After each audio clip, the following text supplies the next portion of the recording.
Hello मेरे प्यारे बच्चों, कैसे हैं आप सब। आई होप सब अच्छे होंगे। चलिए आज की न्यू जीके जीएस की क्लास को हम यहाँ पर स्टार्ट करते हैं। आज की क्लास को स्टार्ट करने से पहले आज का जो मोटिवेशन है उसको देख लेते हैं। मोटिवेशन है आपका, कमज़ोर वक्त और कठिन परिस्थितियाँ ही आपको महान बनाती हैं। जब आपका कमज़ोर वक्त हो और परिस्थितियाँ भी बहुत ही कठिन हो तभी आप महान बन सकते हैं। चलिए इसी मोटिवेशन के साथ हम अपनी आज की क्लास को स्टार्ट करते हैं। क्लास का पहला क्वेश्चन आपकी स्क्रीन पर शो हो रहा है।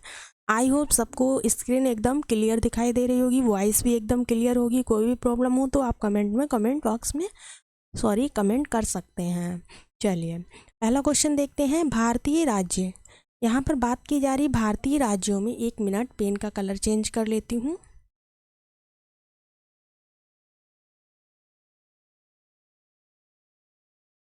ओके चलिएगा।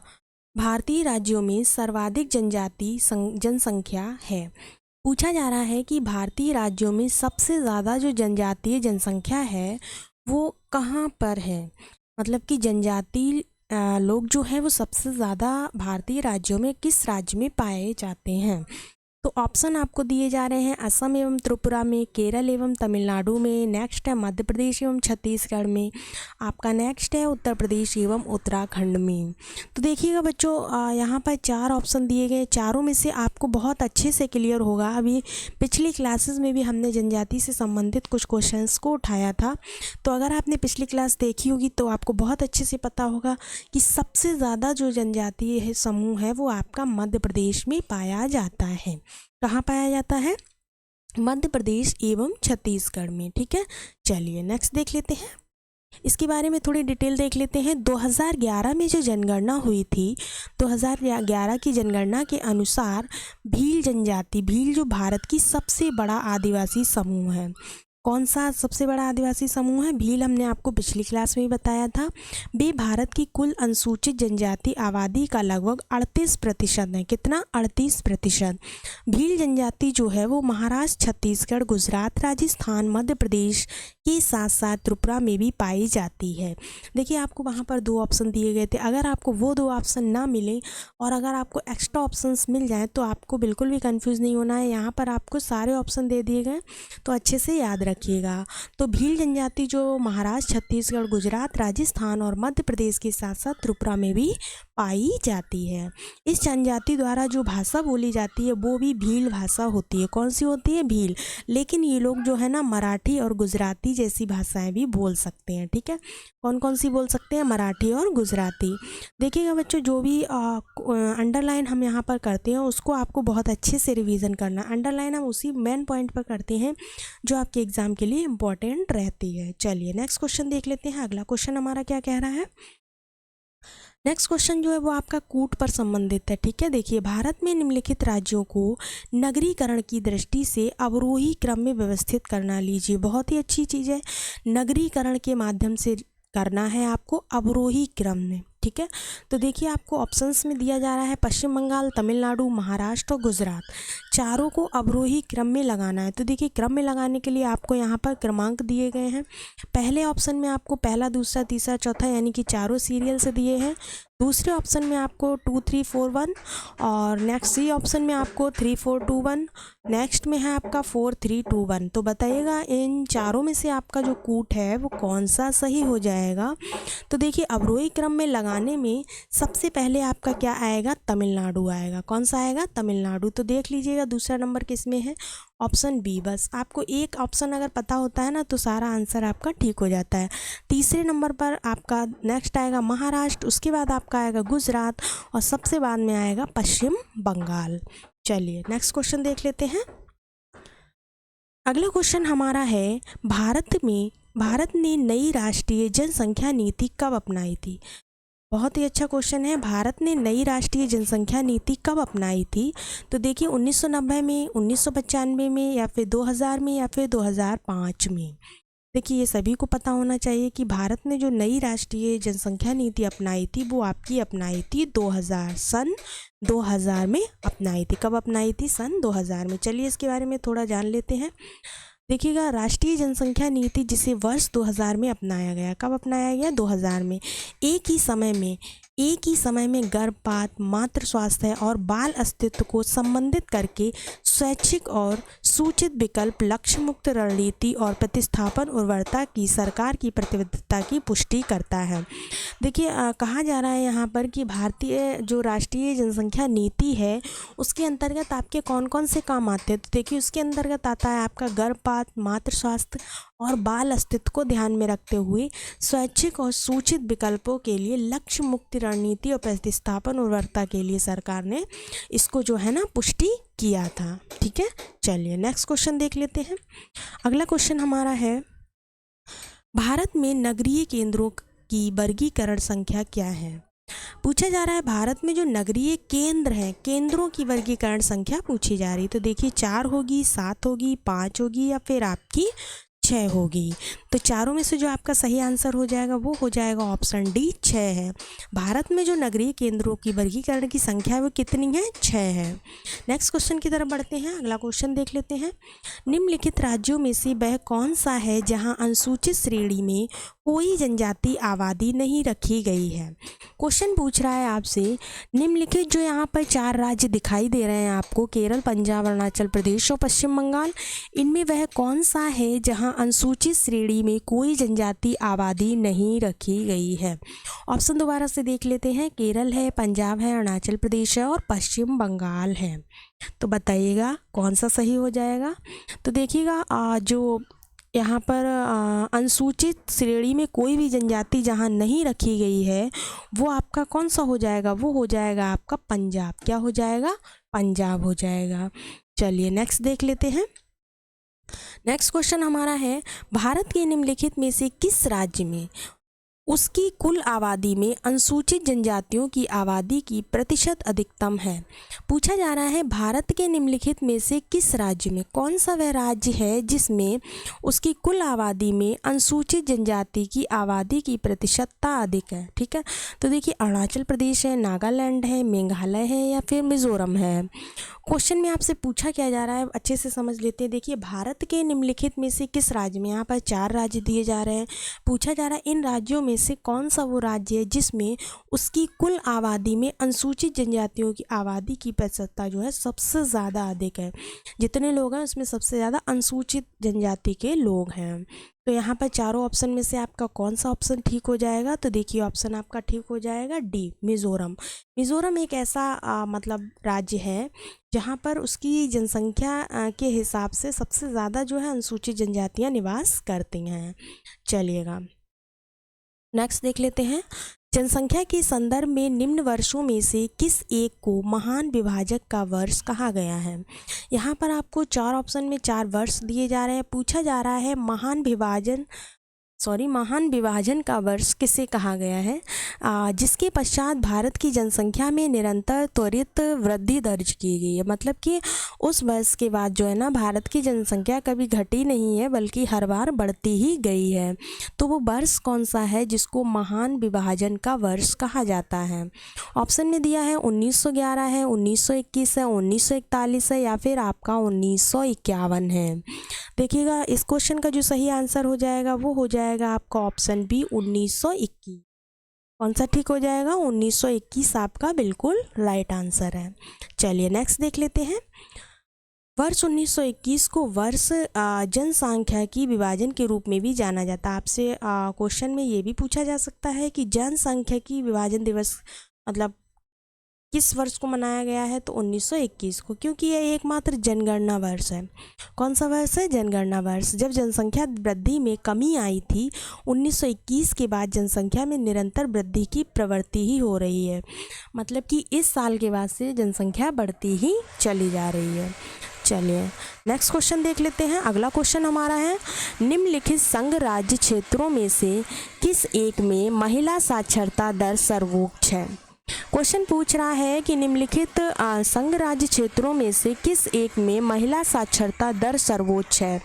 चंडीगढ़ में, पुदुचेरी में, अंडमान और निकोबार द्वीप समूह में या फिर लक्षद्वीप में? तो देखिए, यहाँ पर 4 ऑप्शन आपको मिल रहे हैं। चारों में से सही आंसर क्या हो जाएगा? तो वो हो जाएगा ऑप्शन डी, लक्षद्वीप। लक्षद्वीप जो है वो संघ राज्य क्षेत्रों में से एक ऐसा है जिसमें महिला साक्षरता दर सर्वोच्च है। ठीक है, चलिए। अंडमान निकोबार द्वीप समूह की महिला साक्षरता दर जो है वो 81.84% है। ठीक है, चंडीगढ़ की 81.38% है, पुदुचेरी की 81.22% है, दिल्ली की जो है 80.93% है, दमन एवं दीव की जो है 79.59% है तथा दादर एवं नागर हवेली की 65.93% है। देखिए आपको यहाँ पर इतने सारे ऑप्शन दे दिए गए हैं, अगर आपसे किसी की भी पूछी जाए तो आपको यहाँ पर अच्छे से पता रहेगा। आपसे दिल्ली की पूछ ली जाए तो 80.93% है, अगर नागर हवेली की पूछ ली जाए तो 65.93% है, आपको बता देना है। चलिए नेक्स्ट क्वेश्चन की तरफ मूव करते हैं। अगला क्वेश्चन हमारा है 2011 की जनगणना के अनुसार भारत में शहरों में रहने वाले लोगों की संख्या है लगभग, जो 2011 में जनगणना हुई थी उसके अनुसार भारत में शहरों में रहने वाले लोगों की संख्या का अनुमान यहाँ पर बताना है। तो देखिएगा ऑप्शन में दिया है 37 करोड़ है, 33 करोड़ है, 35 करोड़ है या फिर 39 करोड़ है। तो इस क्वेश्चन का जो सही जवाब हो जाएगा वो क्या हो जाएगा, 2011 की जनगणना के अनुसार भारत में जो शहरों में रहने वाले लोग हैं उनकी संख्या अनुमानतः जो है वो 37 करोड़ है। कितनी है, 37 करोड़ है। चलिएगा नेक्स्ट क्वेश्चन देख लेते हैं। अगला क्वेश्चन हमारा है 2011 की जनसंख्या, 1 मिनट, नेक्स्ट क्वेश्चन देख लेते हैं।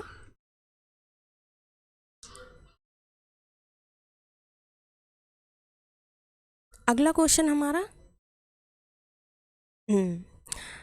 जनगणना 2011 के अनुसार भारत में स्त्री साक्षरता की दृष्टि से केरल के बाद जो दूसरा स्थान है वो किस राज्य का है। क्वेश्चन आपसे पूछ रहा है कि जनगणना जो 2011 में हुई थी उसके अनुसार भारत में स्त्री साक्षरता की दृष्टि से केरल जो है, उसके बाद केरल पहले नंबर पर था, उसके बाद दूसरा स्थान किस राज्य को मिला था, मिजोरम, त्रिपुरा, गोवा या फिर मेघालय, बताइएगा। तो देखिए इनमें से जो चारों में से सही आंसर हो जाएगा वो हो जाएगा आपका मिज़ोरम को मिला था। किसको मिला था, मिज़ोरम को मिला था। नेक्स्ट क्वेश्चन देख लेते हैं। 2001 की जो जनगणना के आधार पर सर्वेक्षण करें तो स्थिति बहुत ही भयावह नज़र आती थी। महिला साक्षरता में 5 अग्रणी राज्य थे जिसमें केरल, मिज़ोरम, लक्षद्वीप, चंडीगढ़ और गोवा है। ठीक है, यहाँ पर मिसप्रिंट हो गया, यहाँ पर 11 होना चाहिए था, यहाँ पर 1 हो गया है। ठीक है, चलिए नेक्स्ट देख लेते हैं। अगला क्वेश्चन क्या कह रहा है, नेक्स्ट क्वेश्चन है हमारा 2011 की जनगणना के अनुसार भारत का कौन सा शहर सबसे कम आबादी वाला है। यहाँ पर आपसे आबादी के बारे में बात की जा रही है, आपको बतानी है सबसे कम आबादी जो है वो किस शहर की है भारत में 2011 की जनगणना के अनुसार। तो देखिए बांसवाड़ा की थी, कपूरथला की थी या फिर दतिया या फिर नागदा। यहाँ पर आपको 4 जगहों के नाम दिए जा रहे हैं, चारों में से आपका सही आंसर क्या हो जाएगा, तो देखिए वो हो जाएगा आपका कपूरथला। ठीक है, सबसे कम आबादी वाला जो शहर था वो क्या था, कपूरथला था। नेक्स्ट क्वेश्चन की तरफ मूव करते हैं। अगला क्वेश्चन हमारा है, वर्ष 2011 की जनगणना के अनुसार भारत की कुल नगरीय जनसंख्या में महानगरों की जनसंख्या की प्रतिशतता कितनी थी। पूछा जा रहा है वर्ष 2011 की जनगणना के अनुसार भारत की कुल नगरीय जनसंख्या में महानगरों की जनसंख्या की प्रतिशतता कितनी थी। 31.16%, 36.48%, 42.61% या फिर 49.20%। ठीक है, बताइएगा चारों में से जो सही आंसर हो जाएगा वो क्या हो जाएगा आपका, ऑप्शन सी बिल्कुल सही हो जाएगा, 42.61% थी। चलिए नेक्स्ट क्वेश्चन देख लेते हैं। अगला जो हमारा क्वेश्चन है वो क्या कह रहा है, भारत की जनगणना 2011 के अनुसार भारत के निम्नलिखित राज्यों में से कौन सा एक राज्य है जो कि न्यूनतम आबादी वाला राज्य है। देखिए आपके 2011 की जनगणना से रिलेटेड जितने भी क्वेश्चन बन सकते थे वो सारे ही हमने आपको 2 से 3 वीडियो में कवर करवा दिए हैं। इसके अलावा आपके कोई भी 2011 की जनगणना से बाहर क्वेश्चन नहीं आएगा। चलिएगा देखिएगा कौन सा एक राज्य है जो न्यूनतम आबादी वाला राज्य है, महाराष्ट्र है, मध्य प्रदेश है, उड़ीसा है या फिर पंजाब हो जाएगा। तो तो देख लेते हैं इन चारों में से सही आंसर आपका कौन सा होना चाहिए। तो देखिएगा, भारत की जनगणना जो 2011 में हुई उसके अनुसार सबसे न्यूनतम आबादी वाला जो क्षेत्र था हमारा, वो कौन सा था? वो था पंजाब। कौन सा था? पंजाब था। चलिए नेक्स्ट क्वेश्चन की तरफ मूव करते हैं। अगला क्वेश्चन हमारा है 2011 की जनगणना के अनुसार भारत के निम्नलिखित किस राज्य में अनुसूचित जाति की जनसंख्या शून्य हुई है?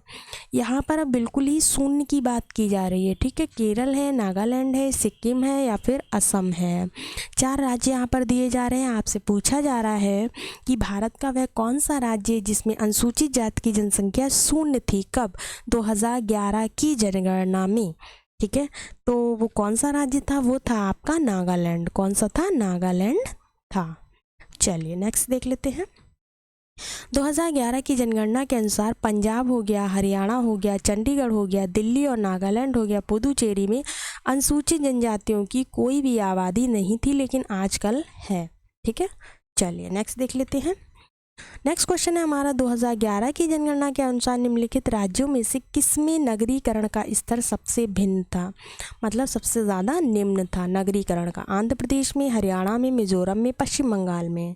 तो देखिएगा, चारों में से जो सही आंसर हो जाएगा वो ऑप्शन डी हो जाएगा, पश्चिम बंगाल में था। चलिए नेक्स्ट देख लेते हैं। अगला क्वेश्चन है हमारा, भारत में महिलाओं के प्रवसन स्थानांतरण के होने या घटित होने का सबसे प्रमुख कारण निम्नलिखित में से कौन सा है? मतलब कि भारत में महिलाओं के प्रवसन यानी कि स्थानांतरण होने का सबसे प्रमुख कारण क्या है? रोजगार है, शिक्षा है, विवाह है या फिर व्यवसाय है? तो सिंपल सी बात है कि क्या हो जाएगा? विवाह हो जाएगा। चलिए नेक्स्ट देख लेते हैं। प्रवास जो है एक नए स्थान पर स्थायी रूप से या अस्थायी रूप से बसने के इरादे से एक स्थान से दूसरे स्थान पर लोगों की आवाजाही है। भारत में पलायन का सबसे सामान्य कारण जो है वो क्या होता है? वो विवाह रह चुका है, ठीक है। चलिए नेक्स्ट क्वेश्चन की तरफ बढ़ते हैं। अगला क्वेश्चन हमारा है, भारत में सर्वाधिक गति से चलने वाली ट्रेन कौन सी है? गतिमान एक्सप्रेस, जो कि 4 अप्रैल 2016 को कहां से कहां तक चलाई गई थी? क्वेश्चन पूछ रहा है आपसे, भारत में जो सर्वाधिक गति से चलने वाली ट्रेन है गतिमान एक्सप्रेस, जो 4 अप्रैल 2016 को कहां से कहां तक चली थी? देखिए, नई दिल्ली से लखनऊ तक चली थी, या फिर आपकी ये हज़रत निज़ामुद्दीन से आगरा तक चली थी, या आपकी ये दिल्ली से चंडीगढ़ तक चली थी, या फिर ये मुंबई से पुणे तक चली थी। यहाँ पर आपको 4 ऑप्शन पहले से ही दे दिए गए हैं, तो आपको बताना है जो गतिमान एक्सप्रेस है। देखिए, पहला क्वेश्चन आपका यही बन जाता है, ये चली कब थी? तो ये चली थी 4 अप्रैल 2016 को। दूसरा क्वेश्चन आपका ये, सर्वाधिक गति से चलने वाली ट्रेन कौन सी है? तो गतिमान एक्सप्रेस है, ठीक है, भारत की। नेक्स्ट क्वेश्चन आपका है यहाँ पर कि कहाँ से कहाँ तक चली है? तो इसका आंसर क्या हो जाएगा? इसका आंसर हो जाएगा आपका, ये चली थी हज़रत निज़ामुद्दीन से आगरा तक। कहाँ से कहाँ तक चली थी? हज़रत निज़ामुद्दीन से आगरा तक। चलिए नेक्स्ट देख लेते हैं।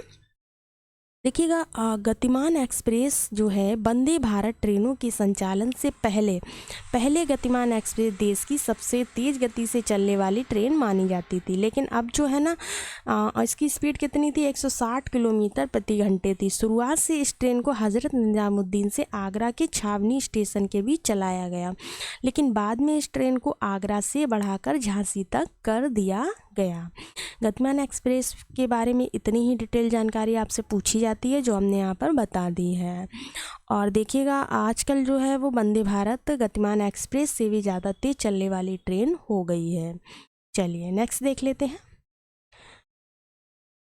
नेक्स्ट क्वेश्चन हमारा यहाँ पर है, पहिए और एक्सेल बनाने वाली रेलवे यूनिट कहाँ अवस्थित है? यानी कि पहिए और एक्सेल बनाने वाली रेलवे यूनिट कहाँ अवस्थित है? ऑप्शन में है चितरंजन में, बेंगलुरु में, चेन्नई में या फिर कानपुर में। तो देखिएगा, चारों में से जो सही आंसर हो जाएगा वो क्या हो जाएगा? वो हो जाएगा आपका ऑप्शन बी, बेंगलुरु में। कहाँ है? बेंगलुरु में है। नेक्स्ट क्वेश्चन देख लेते हैं। अगला क्वेश्चन हमारा है, प्रथम संपर्क क्रांति ट्रेन चली। पूछा जा रहा है जो पहली संपर्क क्रांति ट्रेन है वो कहाँ से कहाँ तक चली थी? दिल्ली से पटना, दिल्ली से बेंगलुरु, दिल्ली से सिकंदराबाद या फिर दिल्ली से चेन्नई चली थी? तो यहाँ पर जो 4 ऑप्शन दिए हैं, चारों में से जो सही आंसर हो जाएगा वो आपका हो जाएगा आंसर बी, यानी कि दिल्ली से बेंगलुरु तक चली थी। कौन सी? संपर्क क्रांति। चलिए नेक्स्ट क्वेश्चन देख लेते हैं।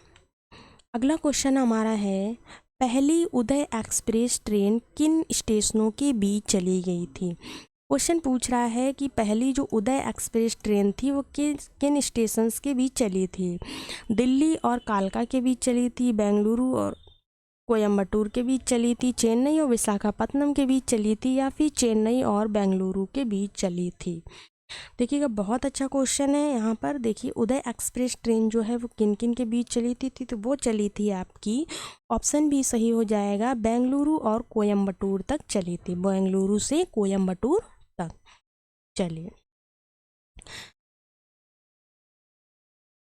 चलिए देख लेते हैं। चलिए बच्चों, आपकी क्लास यहीं पर एंड होती है। आई होप आपको क्लास अच्छी लगी होगी। अगर अच्छी लगी तो चैनल को लाइक सब्सक्राइब और शेयर ज़रूर करिएगा। आप लोग ना वीडियो तो देख लेते हैं पर चैनल को सब्सक्राइब नहीं करते हैं। चैनल को भी सब्सक्राइब कीजिए भाई, जिससे कि हमारी और भी वीडियो आपको देखने को मिले।